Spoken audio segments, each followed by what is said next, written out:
Are you tired of looking for reliable cleaners? I am going to share my SOPs, my standard operating procedure for hiring cleaners for my cleaning business. So, whether you're a solo cleaner or you already have a business or you're even thinking about the cleaning business, this will be an awesome video for you. My name is Corey. Welcome to Real Men Get It Done. I'm here to just push and challenge people to pursue entrepreneurship, specifically in the cleaning business industry, a $1 billion a year industry. So let's get into it. Real Men Get It Done.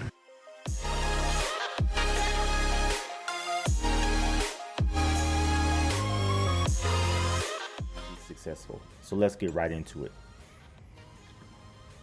In order to move forward with actually being or hiring and selecting the perfect cleaners, I want to break down two different concepts between independent contracting and employees. So one of the different things that a lot of people may be considering, I'll say for self, I was considering when I was starting my company. I had a lot of internal help with family helping me grow my company, and I really didn't push the threshold of pushing out of just thinking about family members and employees because I was very stressed out about that of having somebody on the payroll. And one of the cool things, the course, the Hard Zogs really push is about starting a cleaning company without doing any of the work. But it can also work if you were already a cleaner like myself to level up.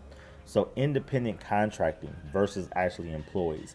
You do a quick Google search, you can find out the difference between it. But in short, the cool thing about having an independent contractor is that you aren't keeping someone on the payroll and wasting money. You have to work out an agreement with that person to pay them by the job so that as money is coming in, you're actually paying them and you're not just wasting money hoping that jobs will get in. So that's the biggest difference. They really operate as their own boss. And that is the kind of mindset you want to think about with hiring additional cleaners for your company. I want independent contractors that may already be in the field cleaning, and I want them to tag along with me to help me with jobs and grow, or just to help them actually get more work if they are already cleaning in your area. So that is a nutshell breaking down what independent contracting is versus having actual employees, 1099 versus W-2. Next, we want to look at where the heck are we going to potentially get these independent contractors, or the same thing could be done if you did grow to a stage and wanted to have employees. But I'm specifically targeting independent contractors. So some of the places that I've been very successful in finding all of my contractors happens to be a site called housekeeper.com. I love this site because there are people on here actually cleaning in your local area that you could already look to find as cleaners to help you grow and scale up in your cleaning business. So I've looked here and been able to find cleaners. Another spot is Indeed. Indeed, and just searching cleaners near me, you could actually find sometimes people who may put a post up, or you yourself can put a free posting on Indeed, and you can easily just find a post that already has cleaning and take it and adjust it for your company, for you. If you're a solo cleaner, you can take someone else's cleaning list and just morph it to what you need, and put that as a prerequisite for your independent contractors.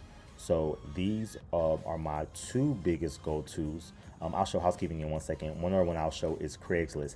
I've put advertisement on Craigslist and also look for cleaners. So again, in your area.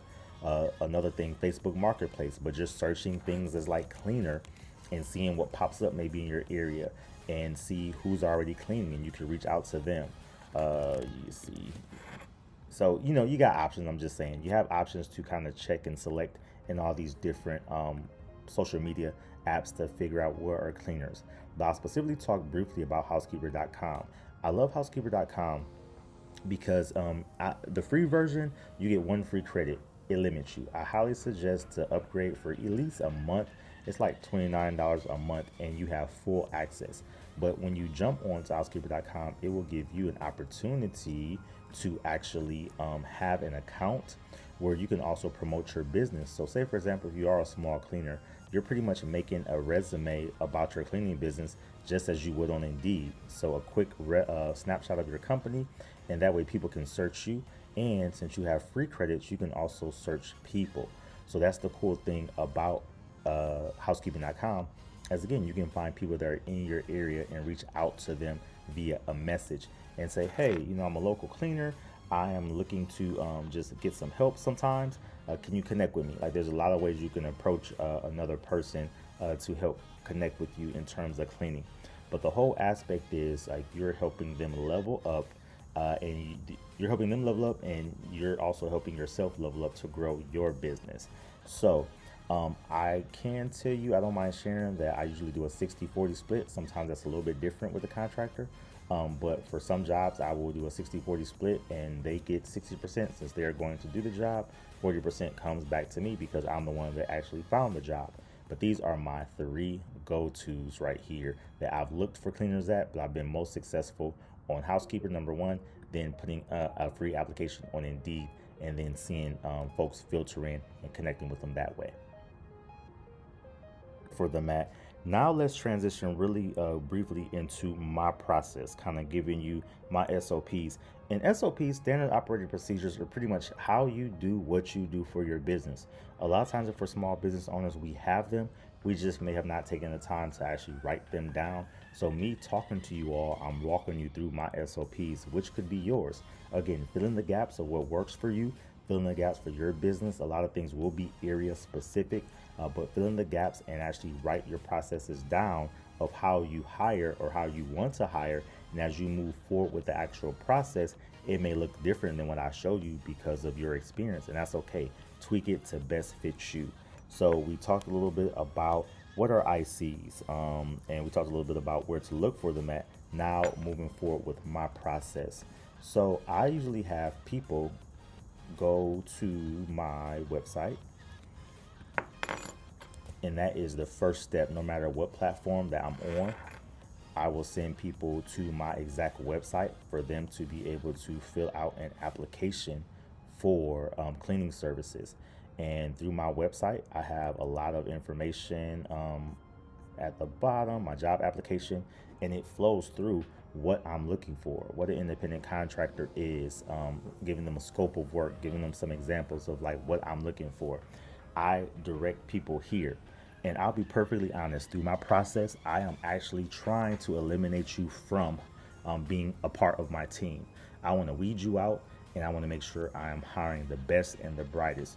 So if you don't follow my process to the T, for the most part, I probably will not consider you. Of course, there's times where I may give in and try someone out. But if they aren't paying attention to some of the specific details, 9 times out of 10, you will not move forward in my application process. So this is number 1. Completing the application.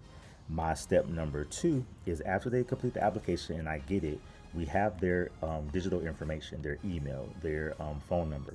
A lot of my business, I work with using text message or email because it's the fastest way of communication. Text message more than anything. So after I get your application, I'm probably going to send you a text or have my assistant send you a text with pre-interview questions. Our pre-interview questions, and this is giving you a snapshot. Again, slow this down if you need to. Don't mind sharing a little bit of game with you. But my pre-interview questions, as I said, my goal is to weed you out. So you already asked a few questions in my job application that actually gives you a snapshot of just a few probing questions about cleaning. I'm trying to see, do you know what you're talking about as a cleaner? And I guess I can go back real quick and show a little bit of that. So the next step in the application is actually filling out some information. And these are just some basic interview questions that I ask because I want to, again, weed you out and see, are you thorough? Do you know what you're talking about? Do you know how to clean? So these are some of the things that I kind of ask. And if you are new to this and maybe you are just thinking about cleaning, it's okay. Think about the things that you already know how to clean in your own home, things that you already clean at your own office, for example. And those are the type of things that you are familiar with. You are an expert even with the limited knowledge that you have. So think about that of questions of, okay, if someone was cleaning my office or someone was cleaning my home, what kind of questions would I want to ask them to know that they know what they are doing and what they're talking about? So again, these are the few of my questions that I tend to ask. and that is just on the application. But then we switch to the pre-interview questions, and those questions dig a little bit deeper. These are not an exhaustive list, but I mean I could ask anything on here if I choose to ask them about if they have any other cleaning clients, their process of cleaning an oven. Again, some of the things that I know that even for my own home and me for being a business owner that I know people should know, those are the kind of questions that I will and can ask someone. So after that, I'm asking my pre-interview questions. I'm seeing how long it takes you to answer those pre-interview questions. Again, the process of weeding you out. Then after that, I simply may follow up with a phone call and have an actual interview. So if you listen to my SOPs thus far, we've went over an application that has interview questions, a pre-interview screening questions via text or email. Then I will follow with a phone actual interview. Seems like a lot of steps, but again, weeding people out if they're not going to be a good fit.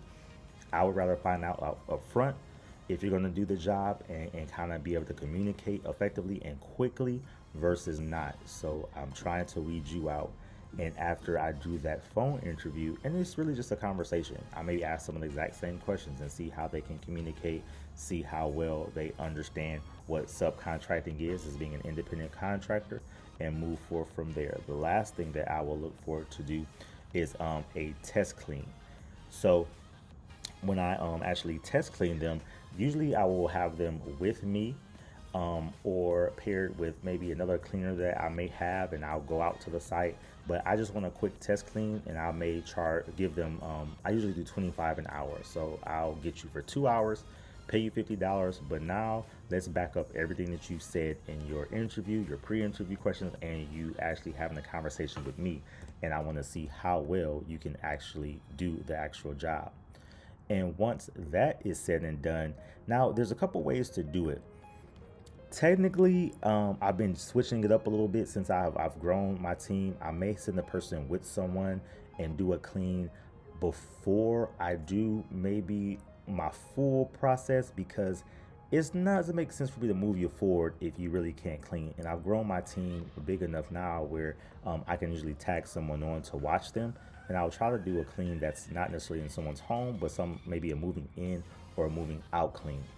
And after that, if I see that you're a good fit, I'm actually rolling you into my hiring process. So my hiring process can be extensive, and want to break it down but not overwhelm you. So I'm going to give you just the nuts and bolts of my actually onboarding process. As I mentioned, this is not meant to be the end all and be all. Just want to give you some nuggets of information that can help you if you're thinking about starting a cleaning company, or if you're already a cleaner to level up. So fill in the gaps as you need to. Follow myself, follow the Hartzogs, and hopefully you'll be excited to join the Cleaning Business University so you can connect with people like myself and other like-minded cleaners that are all leveling up and just crushing this billion-dollar industry business. So till next time, peace and love and blessings. Real men get it done.